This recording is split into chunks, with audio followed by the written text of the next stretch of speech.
Hi,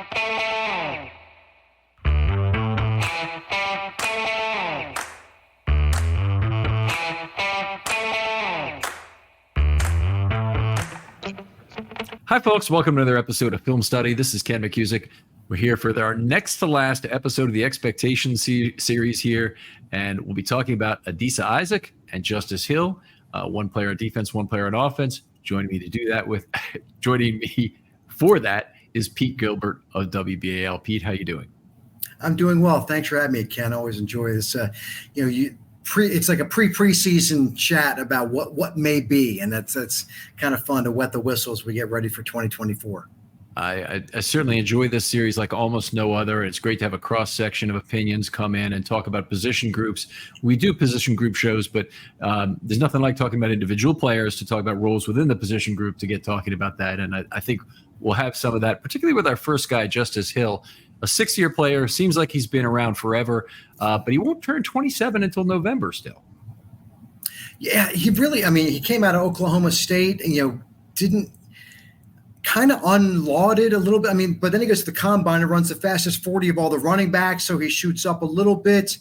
And he's shown enough flashes throughout his time in Baltimore to everyone knows Justice Hill, but he hasn't been a star. And so now we're trying to figure out, well, if he were to be healthy and had a role that mattered significantly all season long, what might a season be? And that's kind of where we've landed right now. So Hill had fine rate statistics last year, did a lot of things well, 4.6 yards per carry, ran for a career high 387 yards. Obviously, the team really, really missed Keaton Mitchell after they just got a little taste of him, and he had, frankly, the greatest 40-carry season in the history of the National Football League by a lot of different metrics. But Hill had a very good year, and if you even compare Hill to, say, a Henry last year, he had a higher success rate than Henry. Not yards per carry were higher by about 0.4, but his success rate was higher by almost 3%. Some of that probably a function of how Lamar Jackson helps every running back on his team.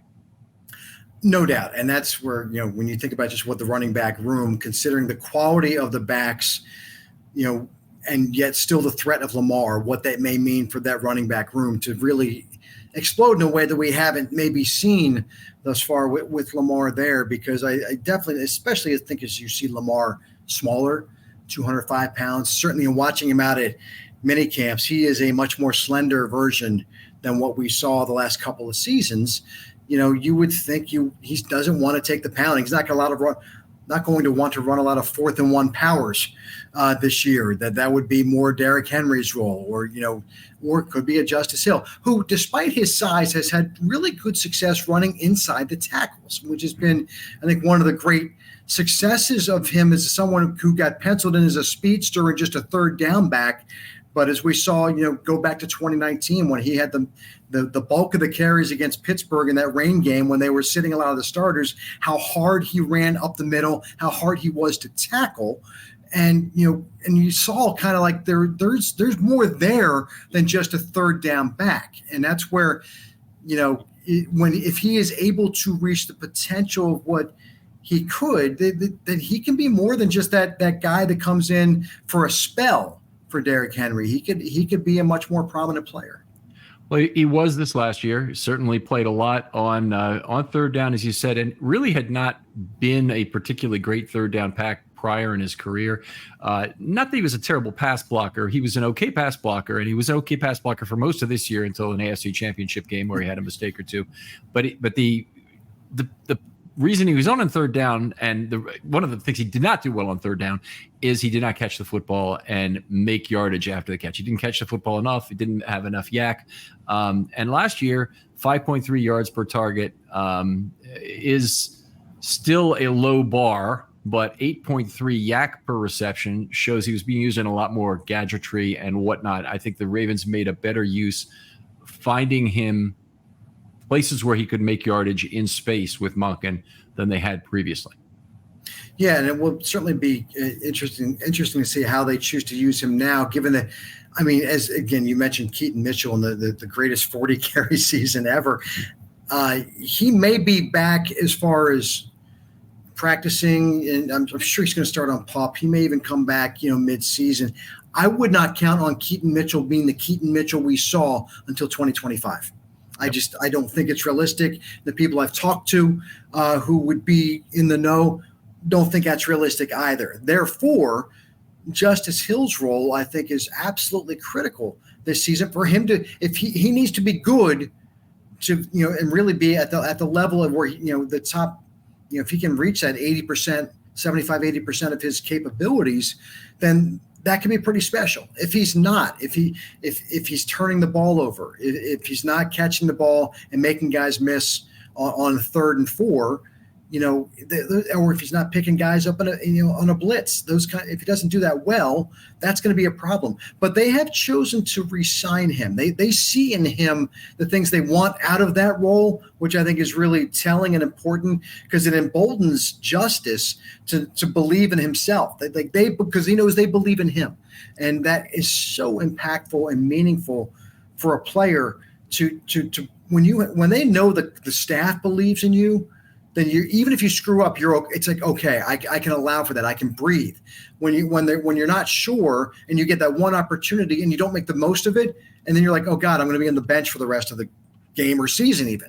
So the Ravens believe in Justice Hill. They believe in a significant role for him. I think that really can allow him to be at his best.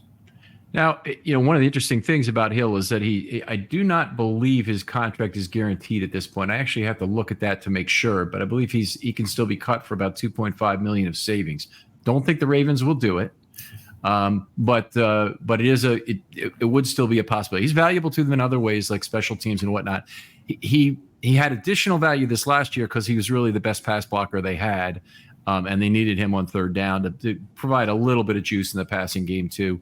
But they had other options this year. Ali is not a good pass blocker, but Derrick Henry is one of the best in the NFL. And you could keep him on the field on 3rd down. He's also got a fair amount of history as a receiver, a guy they've tried to get out into space and do some things. I love the idea of Derrick Henry being a block and release on an extended player. So he'd have a set blocking role on the plays, I would call it, meaning set or chip block for an eligible receiver. He'd be assigned to block, but he would have a late release opportunity on an extended play. I think he could be very deadly in that sort of spot. Sure, you get Derrick Henry in space. I mean, the world is his oyster. There's no doubt about that. He is certainly special. But the idea of keeping Henry on for 3rd downs, for extended drives. So he's 30 years old. Mm-hmm. And the reality, he's a freak. He doesn't look like a 30-year-old. He physically has not thus far acted like one. But everything we know about running backs in the modern NFL at 30 is that they aren't getting better. They aren't getting stronger. They aren't even maintaining what we'd seen at 29. So the idea that you would go into a season saying we're going to have Derrick have this larger role, really, he's going to be on the field for 80% of the offensive snaps, I think that's not a great path forward. Therefore, again, you need someone who is there to be there more realistically for 30 to 35% that you feel good about. And that's where, again, I believe that they believe in Justice Hill. And it's up to him to prove that belief correct. I would completely agree, by the way, that they're going to limit the workload of Derrick Henry, that they will work to do that. They've had some difficulty doing it, in particular with some defensive players in the past. People who were too good to take off the field, yet the Ravens knew damn well they weren't good for a big high snap count. Pernell McPhee a few years ago was a guy who was their best pass and run defender at the same time, and they just can't figure out how to get him off the field. Jadeveon Clowney, even last year, they did a pretty good job of rotating their big three, but they wanted Clowney on the field for the lion's share of those snaps. With Henry, I think there's an opportunity because there's a line of BS that has been going around for Derrick Henry for his entire career, basically, that he gets stronger as the game goes on. I believe it's bull. I believe the truth of the matter is defenses get weaker as the game gets along, and Henry doesn't go down by very much. And so I think the advantage you can have with a limited workload is play him less on first and second down. If third down is where you need him, put him in on third down. I mean, if that means he's a receiver a little more and a pass blocker, that should be fine.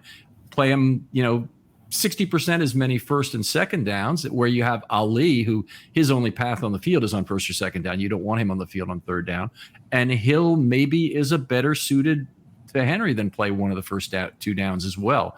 So I hope Malkin will be non-traditional in his thinking about Henry, and Henry isn't out there for every first and second, where the chance of the Ravens running the ball is higher. But then there will, of course, be all sorts of desire to create that gravitational pull of a Lamar and Henry mesh point that will create all sorts of play action opportunities. And Malkin is just going to go crazy loving that. So I think my guess is they're going to have trouble getting Derrick Henry off the field, period. They will, assuming the health and assuming, I think that's a great point. He's not going to get stronger, but he just doesn't wear as hard as everyone else during an NFL game. You watch the workouts to know that he is a special alien. Mm-hmm. There are just very few human beings that had the physical gifts and then the work ethic to take advantage of them the way that Derrick Henry has done. And that's special. But it's interesting to you. That's a great point about make sure he's on the field on third down if that's the down that matters. And what's interesting, you think about the Ravens, the way they have talked a lot with the Orioles and the Orioles and their analytics. And the idea that if it's a high leverage situation, give me your best high leverage reliever in the seventh inning, maybe, or different. It doesn't. You don't have to follow the script. Seventh inning, eighth inning, ninth inning. If it's the sixth inning and it's a really big moment in a game, and you need a guy, bring in a guy. Maybe you still may save your closer, but other than that, if it's Yennier Cano is theoretically your eighth inning guy, well, bring him in the sixth if you need him in the sixth. Sure. And so I know they had these conversations about, about breaking outside the mold of what tradition dictates. And, how do you win a game? That's what it comes down to. What's the best way to do that? And I will give the Ravens credit for trying to find different outlooks and different approaches to making sure they can be the team that wins that game. Let's pull it back here to Justice Hill now. We've gone kind of far afield here. In terms of what he has provided for the offense, primarily when he's on the field on a passing down, he's been a blocker. His yards per route run, even that's when he's not a set blocker, he's actually running a pattern to get in the denominator of this one, are only 0.91 yards per route run, which is, if you think about it, you got 5 eligible receivers. You probably want to get about 8.0 yards per pass play. You could maybe deal with a little bit less than that, but let's say you got the MVP of the league. You want to get 8.0 yards per pass play. Then you got to get 1.6 on average from each. So the fact that if Hill is 7/10 under that average, they got to get that from somebody else. And even though there are certainly wide receivers who run deeper routes, that's difficult to do. So they need to. They probably need someone who either provides better pass blocking or more as a receiver on third down. I think Derrick Henry could be that guy, but whether or not he's used that way. Yeah, and we've seen enough of Justice Hill on a wheel route that he can get open on that play. He's done it pretty consistently. When called upon, the connection with Lamar hasn't always been there.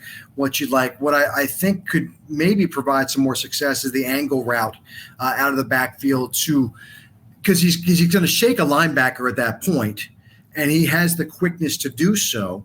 Give that little nod, that head nod outside, and then cut him in the middle there, where then you've got the whole field in front of you. And I like that possibility and potential for him, where he might. That's an area in which I think that he can improve. But yeah, you want to find ways to get him in space a little bit better. He's proven he can catch the ball when he doesn't drop passes. The fumble, it does feel like, the moments have been larger. He hasn't fumbled a lot, but it feels like when it's happened, the impact of the fumble has been more significant.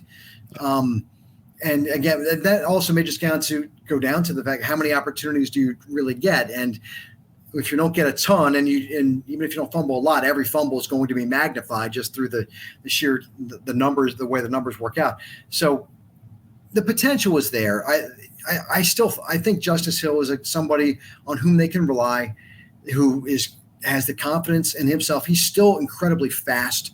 He may not run a 4.43 that he ran at the combine, but he is still an elite speed guy out of the backfield. There aren't many running backs who are going to be faster than him, and that's true, and that's meaningful. And so it's a matter of like, all right, stepping back, which I know throughout the offseason they've done a big idea like, okay, we know what we can do well offensively, but we really need to find different ways to add on to that. And he is a guy who has maybe been underutilized in terms of he has some elite, numbers. He has some elite capabilities. How do we best use them?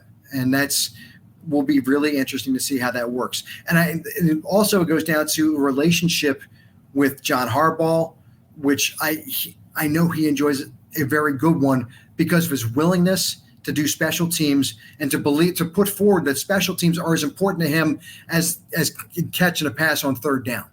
And if there's only one way to endear yourself to John Harbaugh, it's to show that belief. I think that's a big reason why they've gone ahead and kept him around and said, while the production hasn't been spectacular, they know they can rely on him in that regard, and they believe in that. And maybe he even say Deontay Hardy doesn't work out as the receiver on kick returns. I think they would like to see Justice Hill in that role as someone in the new kick return rules could be interesting. You want someone that's going to be able to make a quick move, shed a tackler because they're going to be right there, but then there's space beyond it. And then he's got the speed to make that meaningful.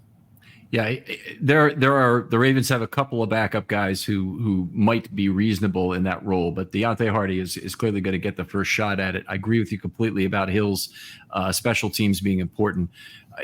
Special teams has 4 core units. They're the kickoff and punt, coverage, and return units, and Hill is on all 4. And Hill's on as a gunner on the punt return team most typically, and that's a very there are not that many players who are not linebackers who are on all 4 teams like that. Malik Harrison's actually on 5 because he's on the kick block team as well. But there are very few players who have the kind of special teams role that Hill has, and it's quite valuable. The Ravens have done a great job of collecting players who can give them something on their primary side of the ball, be that offense or defense, and then give you a lot on special teams. Malik Harrison is ideal, early down Sam linebacker, plus, maybe a backup Mike linebacker if something were to happen to Roquan. But he also gives you all that special teams ability. And Levine and McClellan and all the names from the past that they've had who've been great special teamers have been able to have long careers with the team because of it. I think this is kind of a crossroads year for Justice Hill. Would you agree? Along with some of the other big names on the team, this is the last year of his contract, and then you have huge crossroads years from Stanley, probably from Mark Andrews. I'm thinking because they have to make a decision about likely carries a big salary next year, coming back from injury. All that is a crossroads point for me. I certainly hope it works out in his case. Stanley, we really don't know. And then the third one is Humphrey. Coming back from an injury and getting to the very expensive part of his contract. This is an important year. It is, and for Hill, because the reality is, you can like a guy as much as you want. And Levine really broke the mold in that, and partly because he was willing to take as little money as he really got, even as throughout how long he played in the NFL. But Justice Hill, the fact of the matter is there are going to be cheaper guys for that role. So you really have to prove yourself, above and beyond that. I mean, would I be surprised if he's here next year? Yes, absolutely. Just for the reality, you're going to get a third contract and for this level of role, probably not. When you just have guys coming into the league, given how cheap it is to get running back, you can get really quality running backs in the 6th, 7th, or undrafted. Hello, Keith Mitchell. And he knows that too. So he has to be special. He has to prove that he is worthy of a third contract. That even if it's not monster money, is still not it isn't rookie minimum. So he needs to prove that, and when you have that level of motivation, you given health, you expect the best out of him. Yeah, Well, I'm excited to see what he can do this season. But tell me in your terms, what would be a good season for Justice Hill? I actually had a lot of trouble defining this, by the way. Well, it is, but when you have a player who whose role isn't defined by stats necessarily, in terms of bulk, it's about big plays. So maybe how many big plays can he provide in a season, right? What would be a good number? Would there be, if he could make 4 memorable offensive plays, when you look back in the season and say those were 4 critical plays, that would be good. If he could make 6, that would be great. And so whether those are maybe breaking out a 40-yard run on a third and 5 that flips a field, or is that a touchdown on a wheel route catch, and late in the game. If he could make 4 of those, I think that would be good. If he makes 6, I think that would be great. And because your yards for 300, 400, whatever they are, you don't know how many attempts he's going to get or whatever. But what kind of impact can someone in that reserve role make?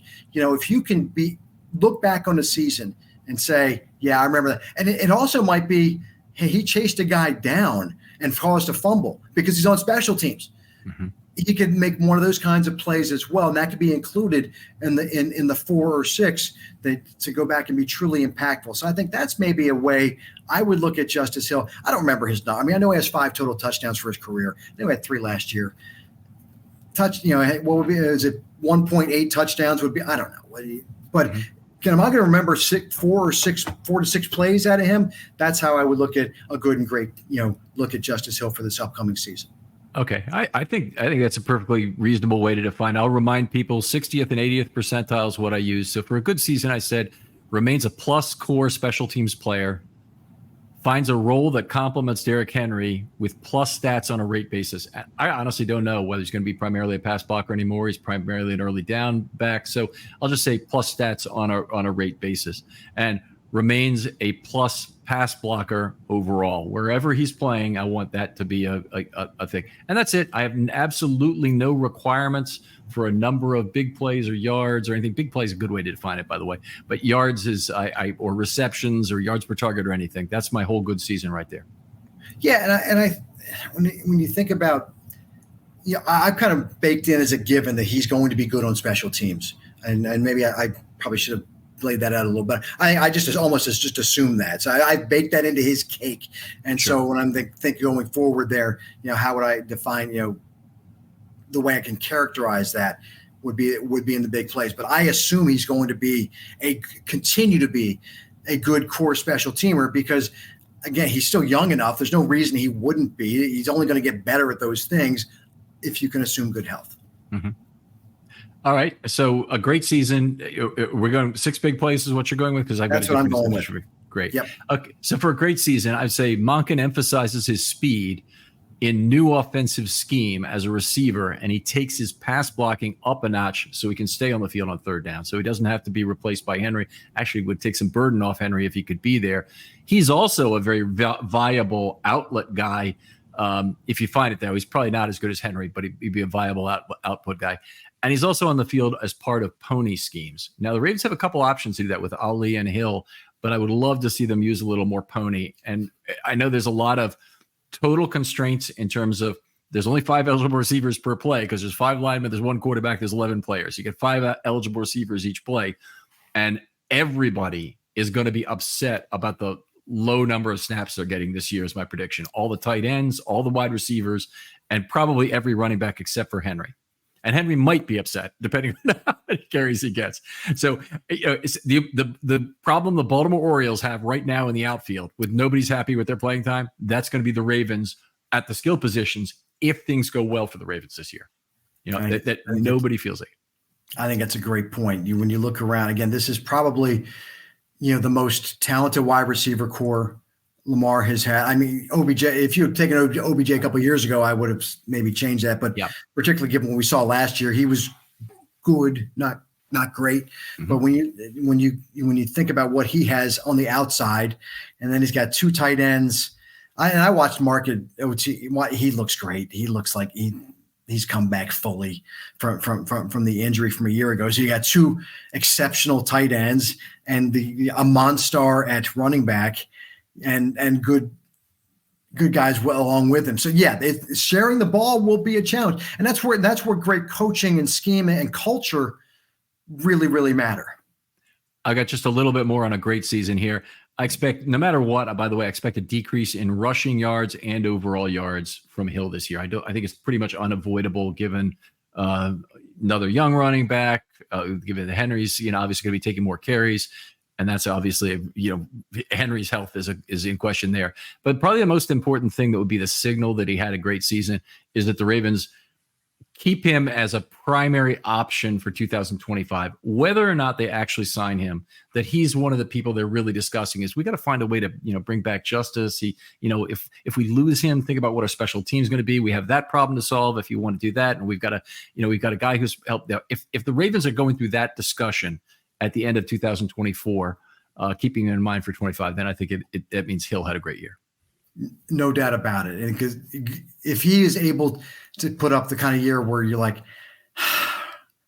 I don't think I want to put a rookie there.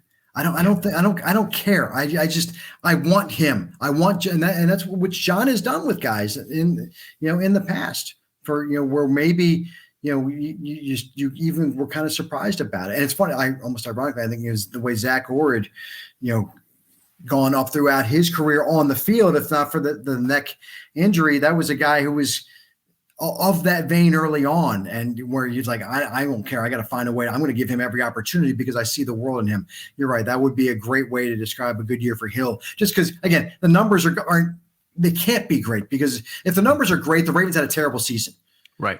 Right. If he's got 700 yards rushing, something went terribly wrong.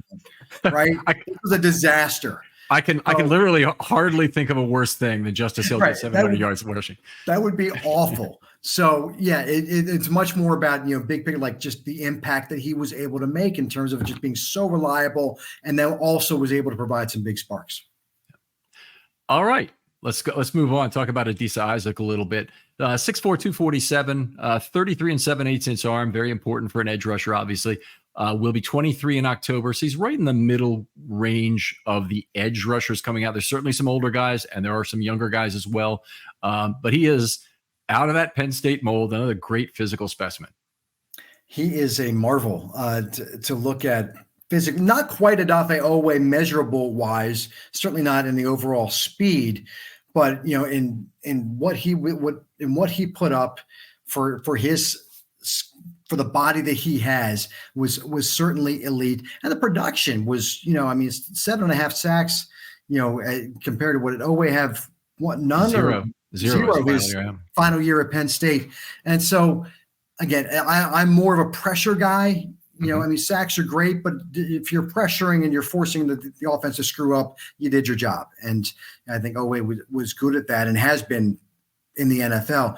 But when you are able to get to the quarterback the way that Adisa Isaac was at Penn State, it's truly promising, but he's not elite burst, maybe not elite overall top end athleticism. But when you factor in, and I think in football, it's as critical as in any sport, the way that he is with his teammates, the character of his makeup is so critical. When he forces people to believe in him, and and they know that he believes in them, it's the sum is greater than the parts, right? And that's what he is.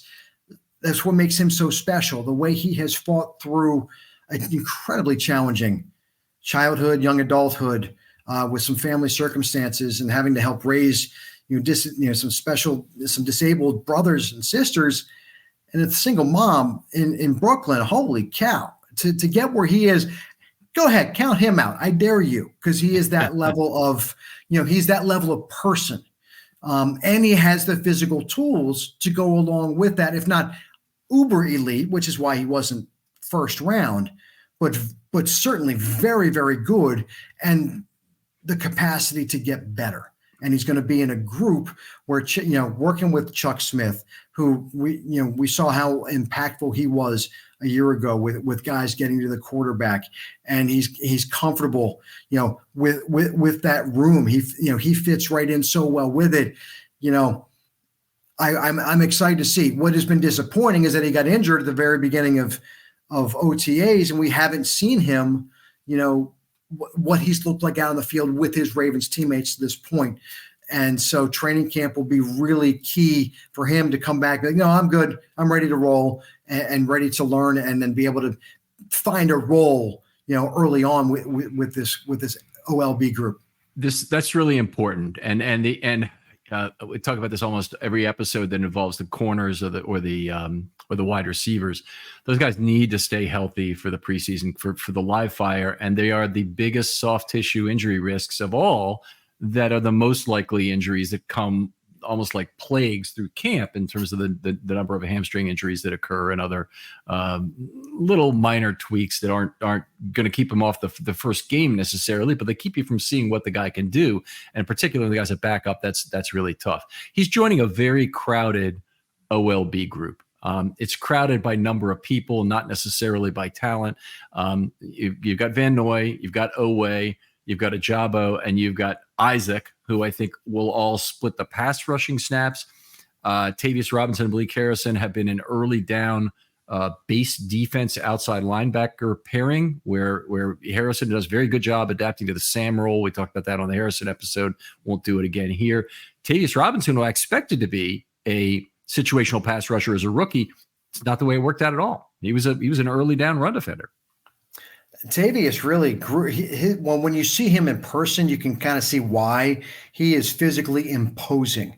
So he was willing to be that guy too. He wasn't hung up on being, no. I'm about moves on the outside, beating a tackle to go get the quarterback. He was, had the absolute right attitude. But you mean stick my nose in there right? Sure, I'll go ahead and do that. Happy to. And that's, what that kind of attitude is key. I think it was a really key point that you made there. Like, there's a lot of guys there you're looking at like, okay, but it's not a special, you're not looking at guys that are, overall like, well, there's an all pro. No, that's not the situation here at all. Van Noy is late in his career. Mm-hmm. Ajabo at this point, I mean, you certainly can't count on him. You're curious, right, but he just hasn't shown the ability to be healthy at all. And that's so critical. So, and he just hasn't had the reps that he needs. And that's why I want to see Isaac find a way to stay healthy throughout training camp to get the reps, because you can't replace them. You can't. And once you get into the season, you can't practice them in a meaningful way. You can in training camp. And he has to be on the field for that. And if you miss the OTAs and aren't on the field totally in training camp, the idea that you're going to be impactful as a rookie is just negligible at best. Yeah, I think it's a great point, by the way. And if you look at some of the Ravens' careers recently, who've basically been ruined by not being able to get on the field. I mean, if you want to go back a few years, Dan Cody was a guy who I had really high hopes for and was a great player in his 15 career snaps. Okay, it really was. He had just a fantastic game against the Falcons, and then one other snap against the Steelers, and that was it. It was a sad thing. He was injured all the time. But Ajabo, obviously missing a second year, not being available for the first year. That's on the Ravens for not NFIing him for the whole year. But having him missing the second year, it's unfortunate, but it now has greatly reduced his value. And you come to a point this year where he's in direct competition with Isaac for situational pass rush snaps. The Ravens are highly incented to have Isaac be the one that works out in 2024 because of the remaining sand in the hourglass. Now, you could say, we can get a comp pick for both of them. It doesn't generally work out that way. You want to know that Isaac is a ball player this year. And those guys, not only are they fighting for situational pass rush snaps, they're fighting for game day activations. You're not going to activate all six guys. No, and I mean, for Ajabo, I mean, at this point, unless he totally breaks out, you just assume it didn't work out. You don't want to, hedging and maybe we're working on the longer contract for him. He's just, it's almost a sense of if he's not great, or the first half of the season, you're kind of like, all right, let's make sure the other guys are there to go ahead and get those reps and see what we can find out there, because I think it was surprising that he came back when he did, coming off the injury that he had suffered in 22. In 22, because it was illogical, because he just was not. You could clearly see, even when he was never himself, never the guy that we saw at Michigan. Teamed with Aiden Hutchinson. There, what an amazing duo they were. But it just haven't seen anything like that. And the injury that followed that has followed him all the way through is just, and that's where, we're going to quick tangent, with Voorhees, everybody penciling him in at right guard. That's why they didn't draft a guard. They've got the guy because he was there. I'm like, I hope so, but he was unavailable for a full year, and you've already lost that year.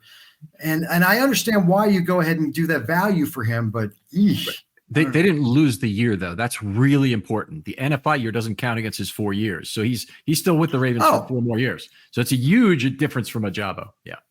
Thank you for that. You see, you learn something every day, and I appreciate that. Thank you, Ken. Yeah. Voorhees is replacing a guy too who was not particularly good. So as much as they've had all kinds of nice things to say about Simpson as he walks out the door, but they couldn't fix his penalty problem, and it's just enormous in terms of his value. He had some great moments, and he had some very good games, but consistently he was not an above average starter. He was not an average starter. They hopefully will be better served with Andrew Voorhees, but he the year may not count towards his contract, but he was gone for the year. So we don't know what he is yet going to be. And you hope that he is coming in and he's fine. He's really good. And an offensive lineman where explosivity is not what you need. It's the same as outside linebacker. There's a much greater chance, I think, for it. He doesn't have to be quite as twitchy as a David Ajabo.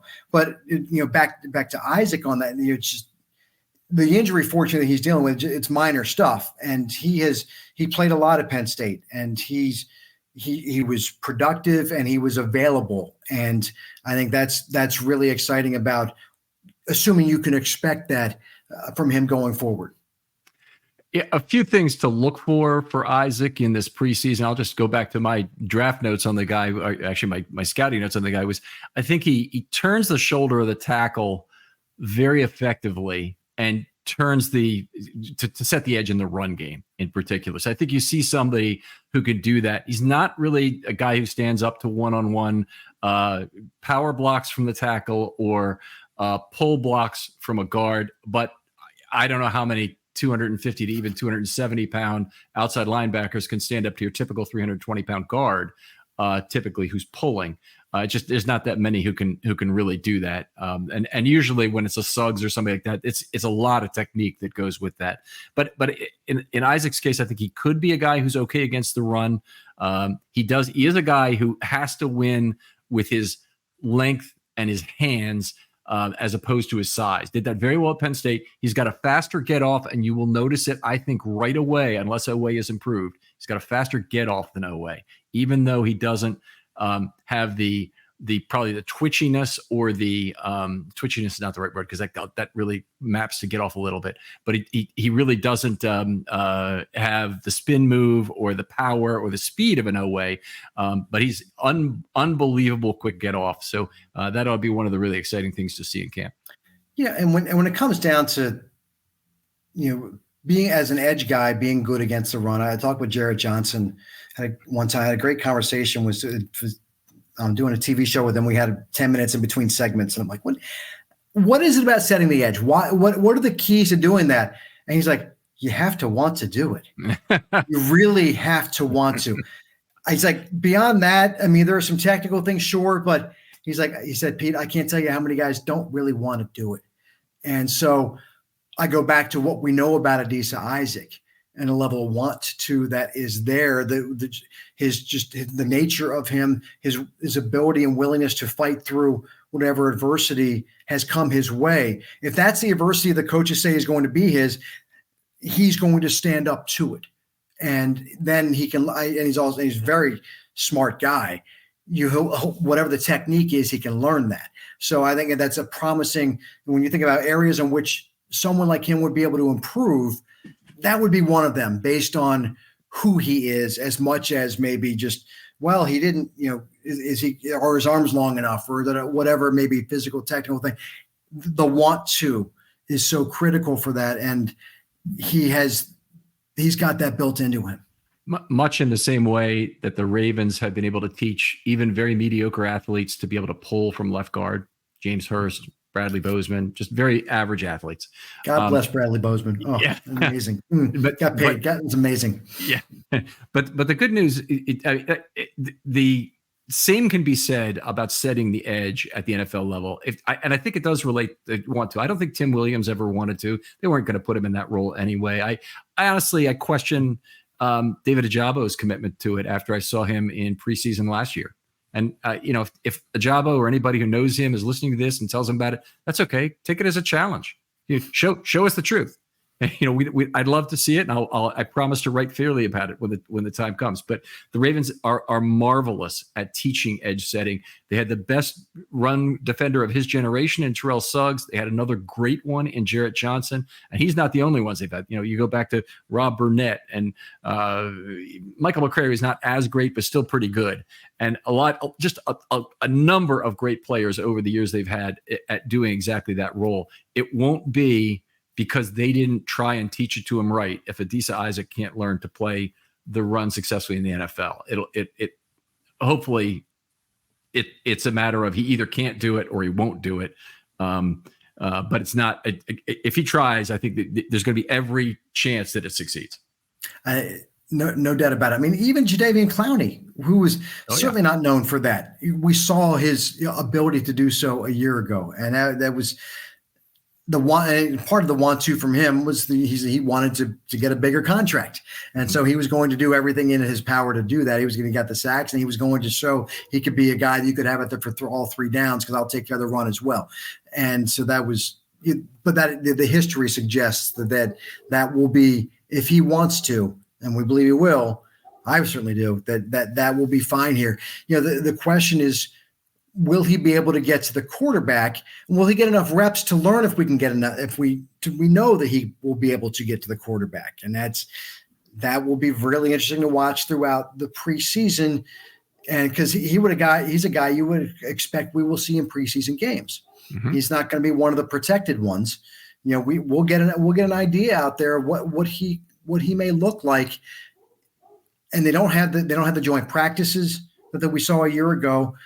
Too many fights with Washington. Apparently, they didn't want to do that again, and so those preseason games are going to be really critical for him to show that he is deserving of an opportunity once they're figuring out who's going to dress.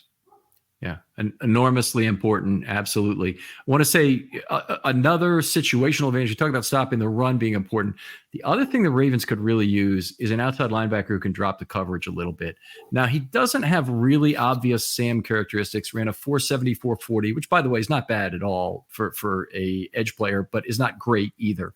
It's not Odafe Oweh, obviously, but Odafe Oweh is a pure rush linebacker, and I don't think the Ravens want to move him off that spot. I think that the goal is to get Odafe Oweh in a position where he's one-on-one against a tackle and can make a move, get that tackle to overreact, and hopefully Chuck Smith can work his magic and make all of that flow, the timing get better in terms of how he counters against tackles.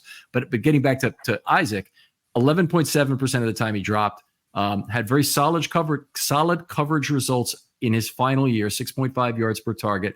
The one thing that wasn't so great is he only had one batted pass in his entire college career in a 5-year period. Now, when I see that, he's got good length, so I don't think that's really the issue. And most players, they know when to get up. When you're on the edge like that, you often also have a chance to knock down some screen passes if you recognize. And that may be a weakness in his game. So he could really help himself if he can play opposite the tight end on the strong side. And the Ravens, they really de-emphasized any sort of Sam play last year. The only guy who did it a lot was Harrison on early downs. But I think it could come back again as a way to fuel the pass rush. If they don't get quite as much pressure from the edges themselves, they drop a guy to cover, they send a guy off the slot, they send a guy from linebacker, whatever. It's a tried and true method that has worked for the Ravens for many years. So he can help himself, I think, a lot if he picks that up. I mean, I even go back to Courtney Upshaw dropping and from inside and running back. It's part of the Ravens trademark DNA is to have different guys dropping, in front, when you least expect it. And that's will be very interesting to see with Zach Orr, how he approaches that. And again, this is what he's known. So you expect to see you want that level of, we're going to try and surprise you and confuse you as much as possible. I thought Mike McDonough was brilliant with it. I thought that he had offenses so often absolutely unknowing who was coming, who was not. And that's when you can have them guessing, you lose a half step, and that half step is the biggest difference in the world in football. So that I hope that Zach Orr, and I would assume he will, because it's all he's known as being a Baltimore Raven, really very brief stint down, with Miami, but coming back, I think that he can, this is what he knows. This is DNA. So he knows how important it is to fool guys. So having Adisa Isaac be able to drop will be critical. And again, that will be a way for him to show whether or not he is worthy of being on the field. And and that's when you're the rookie, you want to be as multiple as possible. As I tell all the interns that we had coming through WBAL, I'm like, you got to be a good writer. You got to be able to be on camera. You got to be able to ad lib on camera. You need to be able to edit video. You need all these different things that when I was coming up, there was less of it. So you've got to be a lot. You got to do a lot. You got to do a lot. Let me ask you this specifically. Specifically, it relates to an intern editing video. When I interned at Channel 2 in 1985, it was a union shop, and we were not allowed to touch the video editing machines. I don't know if that's changed over the years. It has not when it comes to video that is going on air, but there's so much web stuff now. Gotcha. Whereas, and certainly generally, as if you're starting out, you will be in a market that is not a union market, right, and you will be having to do some of everything.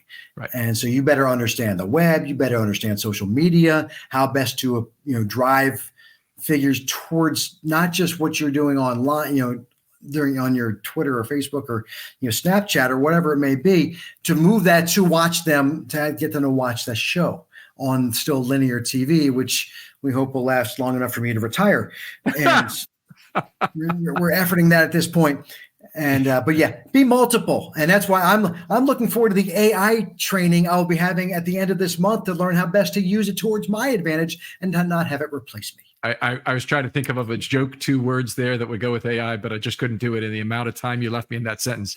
That's unfortunate. But that's good advice, by the way, for any profession, Pete, is if you can bring your skills to a profession where they aren't, that is tremendously valuable. If you're a math guy taking risk to the markets in the 1970s, it was something that wasn't there, and there were this great opportunity and growth to build your own pyramid of people that'll work for you in those cases. So I completely agree. Anyway, I think it's great advice. But let's go back to Isaac for a second. What would make a good season for Adisa Isaac from your perspective?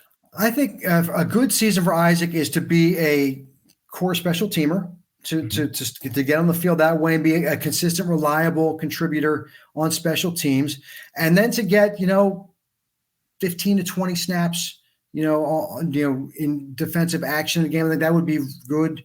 And if he's able to do it, you say, okay, you're trending upwards. Is it 2 sacks? Is it 10 quarterback hits? I don't know, but I think be on the field as a special teamer and then prove that you've earned 15 snaps, during a game. I think that would be a good year. Yeah, that's the Tavius Robinson way, pretty much from last year. Tavius played. He was not a 4-unit special teams player, but he played some special teams, and he was on the field for almost 30% of the snaps as a defender, which really kind of snuck up on me. I knew he played a lot in the early season, but that he played that much was actually kind of surprising. To me, a good season for Isaac, active for at least 12 games. If that's the case, what that will mean is he beats out either Robinson or Ajabo for a significant pass rushing role, because otherwise I don't think they'd have him on the active game day roster. And his development curve is not as long as it has been for some of the past outside linebackers. Ajabo is one. I'll go to another who ended up being fine, is Paul Kruger. You just want to find out quicker than they did that you have Paul Kruger. And then you can make more use of him, hopefully, in that amount of time. But Paul Kruger had a hard time getting game day activations because he wasn't a special teamer. And that really restricted what they could do. And then they're bringing on a fifth outside linebacker. They didn't want to do it in those days. Now they pretty much have been going with 5, but they're not going to have 6 active. And they might not have 6 on the roster even, which might mean somebody could get traded at the end of camp if that's the case. Wanted to play a significant role in special team, flashes pressure as a rookie. I have no requirement for a gaudy sack total or quarterback hit of any sort, but I just want to see him flash as a pass rusher in some way that makes it clear that he's earned those snaps on the field, or at least he's trending towards earning those snaps on the field. When you're on the field, you want the offensive coordinator to have to recognize that you're on the field. Yeah. Right. That's a great, if they don't care that, you're whatever. Look, not concerned. Literally not part of my thought for this play at all. Then that's a problem. You mentioned Kruger. It wasn't until 2012, his last year, when all of a sudden he flashed, and it's really the beauty of the position is that if you do, all of a sudden, if it clicks for you, next thing you know, you got paid. Yep. And that's we've seen that so many times. Yeah. Just not. So that's the beauty of that position is you have the opportunity to become a star very quickly, and a great season. Then when I think about it, well, that would be 5 sacks, getting on there and really be announcing yourself as, I'm going to be a starter, because I do think he has the capability. I think he has the physical tools and the internal makeup to be that guy. And if it happens that quickly, that would probably come from the fact there was an injury somewhere that presented that opportunity. He's now just going to, take Odafe Oweh's job. That's not going to happen. But if an injury happens and he stays healthy, he could take advantage of that. I think he has that capability to do so. Said very similar things for a great season. Snap count of 25% plus, becomes one of the top 3 rotational pass rushers. So somebody is out. It could be because of injury. It could be of ineffectiveness. I don't think it's going to be ineffectiveness in the case of Oweh. He's too good, but it could be ineffectiveness with age for Van Noy, possibly. I think he'll be fine. I think the big risk for ineffectiveness is Ajabo. And then the thing is wide open. Tavius Robinson may have something to say about it, but it'll be between him and Isaac for that third role, as we saw last year, or keeps him rested by using others on run downs. And the strategy pays off with solid pressure numbers across the board that include what I like to see is a sack number that is in line with the base of the pyramid, which is pressures and the middle quarterback hits. So if he gets 4 sacks there, but it could be 3, that might be fine too. And a wide base of pressures to go with that, because he's playing mostly as a situational pass rusher. That's a normal pyramid. The Ravens had some abnormal pyramids this last year, very narrow pyramid from Justin Madubuike, whose pressure total does not support his sack total from the inside. So it makes you wonder just how much did he benefit as a closer and whatnot. And, we need Justin Madubuike to be very good. But we also, that means probably we need him to be a finisher and some other people to start plays. And we probably, in all truth, are just going to have to accept a significantly lower sack total from Madubuike, whether that's 7, 8, or 9 being, a perfectly good year, and as much or more pressure from him in total, because I think the Ravens' overall sack numbers are going to go down. Anyway, initial pressure also by Isaac creates opportunity for internal defenders, getting back to the Madubuike point. Yeah, with Madubuike, that was an outlier. God bless him. Congrats for those numbers, because it really created the contract that he had. But he's not just was it almost fluky in those numbers that he got. Now the attention that will be borne on him because of those numbers is going to be so much greater. It's just, all off season. When you look at the AFC North, everyone's thinking, all those 3 teams are going to play him twice. They're thinking about how, they need to make sure he doesn't do, because he can be an absolute wrecker.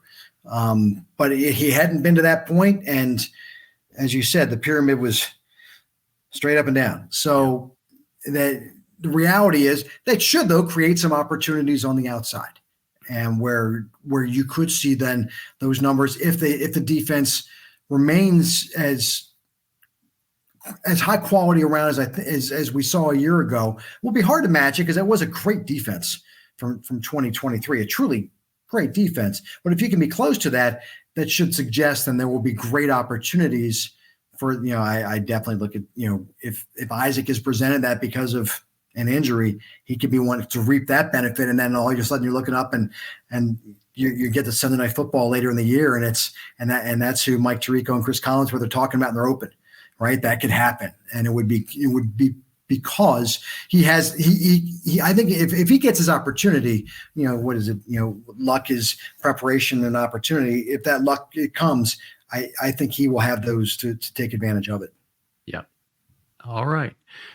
Always a pleasure to talk football with you, Pete. Tell folks where they can talk football with you online and see your material. So still on X, Twitter. Old guy, I'm going to call it Twitter forever. At WBAL Pete. So please engage me there. Certainly on game days, I'm quite active there throughout. And please make sure to catch Ravens Wrap Up late Sunday nights, or you can DVR it if you need to on WBAL TV. Keith Mills is back with me again for this year. Really excited about that. It's the only local late night show that is devoted to the Ravens that still doesn't have an off time. We go until we're done. And it's the thing that I enjoy most in my job, without question. And so we put a lot into it, and we just devote so much to breaking down what happened that day. And again, if you got a DVR, because it is late, it's the Sunday Night Football, the late news, then us. Go ahead and DVR. We will do our very best to make it worthwhile for you.